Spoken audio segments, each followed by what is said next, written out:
Last time on Let's Play Suikoden, we made it all the way to Castle Toran, and we upgraded our party, and now we're ready to go fight. One thing I did since last time was I took Camille to Saika, and I got a water rune attached to her, just so she can heal at a battle. Her magic stat is the third best on our team, next to Camille and myself, and in case you didn't notice, we have the Soul Eater, and ever since we witnessed Odessa's death, we now have the ability to use Deadly Fingertips, which is a very powerful skill, so we'll probably be using that a great deal in here. Now we want to head over here, and the only way in is over here, but we want to go down here first, and there's a treasure chest over here. And there's a mega medicine, so we want to get that on Victor. We want to make sure Victor has a lot of that, because Victor will be a major healer for us. And we also want to make sure, just in case, that everybody has medicine. They all come with medicine, but we want to make sure they all have it. Now, we're actually in the cave itself, and we're trying to make it all the way to the end of this castle. We want to go over here to get some treasure. Toe shoes. Now those are a piece of an accessory, and we want to make sure... Well, I actually want to make sure that's not on her. Let's get that to Victor. We want to get those toe shoes to Mamba, and we want to basically make sure he never... There's a character later in the game who you can only recruit. The game never tells you this, but you can only recruit her if you have the toe shoes equipped on your hero. So just basically keep those on him until that point. Now, this is a kind of a tough fight. We have 3 new enemies. The Ghost Armor can attack you 3 times with each of its body parts, and the ONs are basically just sort of vanilla enemies. So I'm going to show off this... Well, the Deadly Fingertips only works on 1 enemy, but I'm going to show it off, and you can see what you think. It's pretty cool. We want to keep Cleo's spell charges as much as possible. It essentially just banishes him from the fight. It doesn't always work, but it usually does. And those guys, because of our armor and our level, do almost nothing to us. And all of the damage that was dealt to Mamba was healed by the water rune. So, pretty simple stuff. Camille made it level 19. Excellent. We're in good position to beat this dungeon thanks to that grinding spot. Should not really have any problems. And I'm just going to let these guys go. Trying to save our spell charges. Okay, there's a lot of treasure in here, so let's start with this one. It's an antitoxin, which is sort of nice.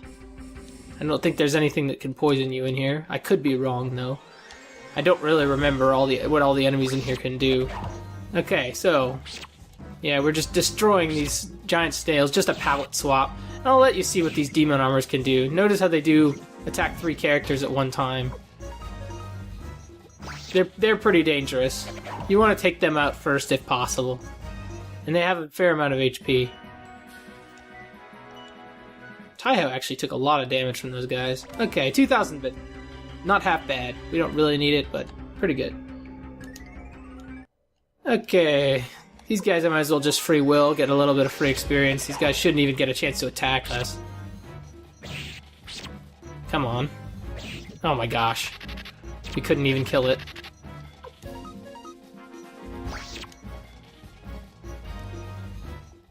Okay, that's that. Oh yeah, one thing I also want to mention, Camille's water rune also comes with a fog of deception, which greatly increases your entire team's evasion. It's not particularly good, though, so I don't really care that much about it. Okay, I'm just gonna let these guys go. We don't need to fight those. Not really worth it. Okay. Here's a treasure. It's a power rune piece. That's just like the defensive rune piece. We should give it to Mamba, obviously. And there's actually a really good reason for that, other than just the fact that he's the hero. And I will show you that probably either next time or the time after that. Now let's grab that. More medicine. Good stuff. And let's go over here. So Ghost Armor by itself. Might as well fight it. Just by itself. Should be able to kill it in a couple seconds. Yes. Okay. pointed hat. We have a... Actually, I think we can use that. We should be able to give that to somebody like Taiho. Don't believe... Yeah, he doesn't have... Yeah, perfect. Hey. This is just an upgrade for Taiho. We couldn't buy those at the... at wherever that was, the... Kuan. The names of the towns are sometimes hard for me. But I like them. Okay. We are about maybe about a third of the way through this dungeon at this point. That's pretty good. The most annoying part of the dungeon is up next, though, especially if you're trying to get all the treasure. So,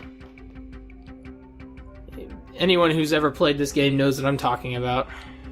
There's this one area where you basically have to walk through a wall and you can't see your character. Hopefully it won't take that long. Okay, there's a save point there. Let's just let these guys go. Get that treasure. Alright, some more antitoxin. Great. I'm gonna go ahead and heal up. I don't believe there's a boss right yet, but whatever. We have a ton of these medicines. There's no real reason to use that many, but oh well. I'm gonna go ahead and save.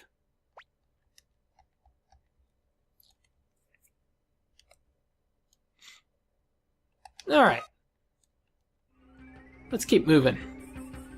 Let's go up here. Okay. Now, this is the part where you can walk through the wall, and it's sort of tricky. There's a treasure there, and you cannot see your guy, but you have to finagle your way through an invisible path, and it's... I can only really describe it to you guys. The path you're supposed to take is sort of like you go down, and then you go to the right, and then you go down again, and then to the left, like that. I just did it really easily. Usually it takes me a while. Up, left, right, and then just kind of wiggle your way over there. It's pretty annoying. And then there's also another way, a little secret passage that's right here. It's not easy to see, but it's there. That lets you get to this chest. And this chest is a wind crystal, which will be very useful. Let's continue. Okay. Now we are in the main area of the castle, and we are done with random encounters. This is the reason why we did all this preparation. The actual dungeon, not so hard. However, and notice how this is nice and spacious. But, however, this boss is easily the hardest boss up to this point. And Victor even says as much. This is the boss. And it's just a big dragon. So, against this guy has a lot of area of effect attacks, which can really do a lot of damage to us.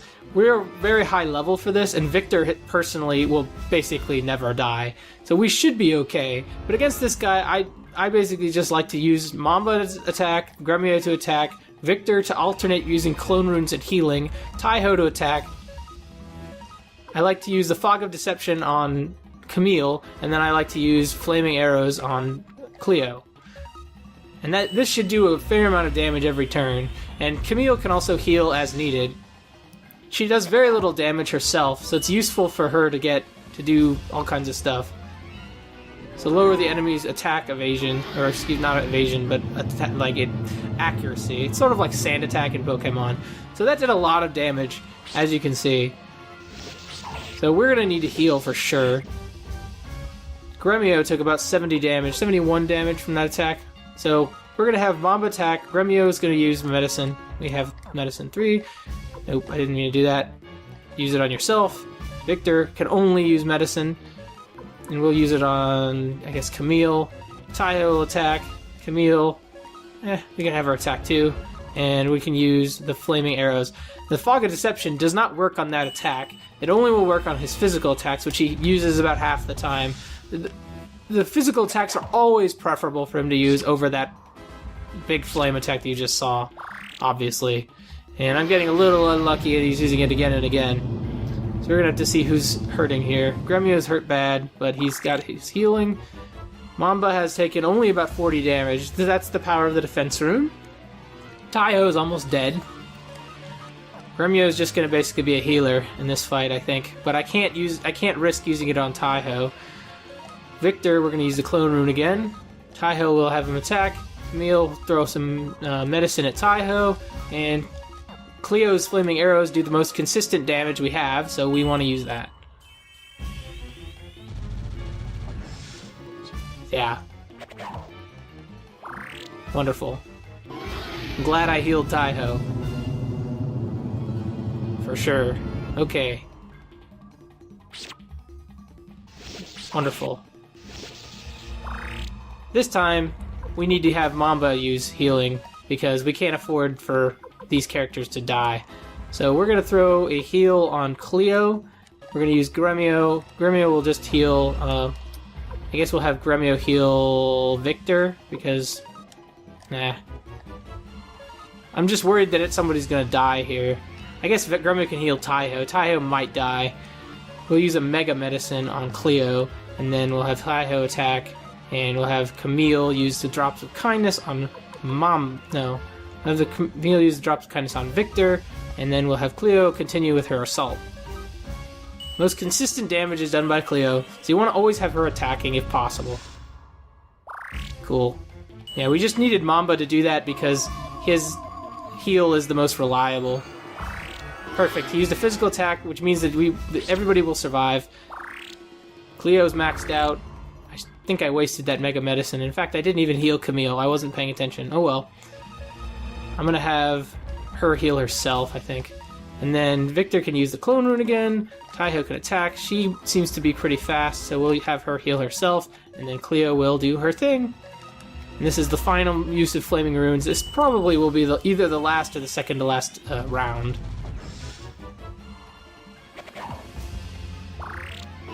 Okay. Yep, Taiho with a critical. Victor will hit him hard. Remy will hit him. Okay. So, now, Mamba needs healing. Victor's got it, so everybody's basically okay except for Mamba. Let's just throw one out at him because Victor's can't do anything else. We'll have her attack. We'll have you use Firestorm. And we should be pretty well off here. That did a lot of damage. Yeah, this guy has a pretty fair amount of health, but we got him. Okay, that is one of the harder bosses in the entire game. And we all level up greatly. Everybody levels to 20. Not even as great as the 6 kobolds, huh? I see. I see how it is, game. Okay. But we're all level 20, and that's nice. Got 4,000 bits. Good stuff. Yeah. You tell him, Camille. The fog starts to lift as soon as the zombie dragon is deceased. Interesting. The dragon that creates fog. Alright. Yeah. So this is one of the more fun parts. You get to name the castle. And this is going to be our headquarters. Yeah, Camille's thinking about hamburgers with way too many onions. Yeah, Mamba Castle, I don't know, man. What name do we like? So, in Suikoden 2, the title of the castle is this, Tora Castle, which is sort of boring, because it's just like, oh, it's like a slight variation on the fact that our castle is in the middle of this lake. But since we're the Liberation Army, I think I'm gonna call it Freedom Castle. I don't think there should be a Freedom Castle, don't you guys think? Come on. This is America. Freedom Castle. Yeah, done. We're naming it Freedom. Okay. And they still call it Castle of Toran. We have designated this day the new Liberation Army's founding day. So we have just founded a new rebel army, essentially, and these characters with whom we have just conquered the castle are our first recruits. But what awaits us next time? What new mission awaits our intrepid army? And how do we get more members? We only have 7. That's not much of an army. Tune in next time to find out.